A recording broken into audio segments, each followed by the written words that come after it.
Welcome to టీ18 news. మన channel మరణిస్తాం. తెలంగాణ ఆర్థికాభివృద్ధికి, ఉద్యోగ ఉపాధి కల్పనకు దోహదపడే పెట్టుబడులు తీసుకురావడం, వ్యూహాత్మక భాగస్వామ్యాలు చేసుకోవడమే లక్ష్యంగా ముఖ్యమంత్రి రేవంత్ రెడ్డి అమెరికా పర్యటన ప్రారంభమైంది. న్యూయార్క్ ఎయిర్పోర్టులో ముఖ్యమంత్రి బృందానికి ఘన స్వాగతం లభించింది. అమెరికాతో పాటు దక్షిణ కొరియాలోనూ వారు పర్యటిస్తారు. కీలకమైన న్యూయార్క్ నగరం నుంచే పెట్టుబడుల సాధన పర్యటన ప్రారంభించడం సముచితంగా భావిస్తున్నానని, ప్రవాస భారతీయులైన ఇక్కడి మన తెలుగు సోదర సోదరీమణులు గుండెల నిండా ప్రేమ ఆప్యాయతతో మాకు స్వాగతం పలకడానికి విచ్చేశారన్నారు.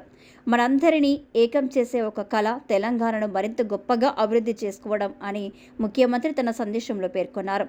న్యూయార్క్ నగరం నుంచి మొదలైన ఈ పెట్టుబడుల సాధన పర్యటనలో రాబోయే 10 రోజుల పాటు అమెరికా, దక్షిణ కొరియాలోని వివిధ రంగాల్లోని వివిధ నగరాల్లోని ప్రభుత్వ, ప్రైవేటు, వ్యాపార ప్రముఖులతో సమావేశాలు, చర్చలు జరగనున్నాయి.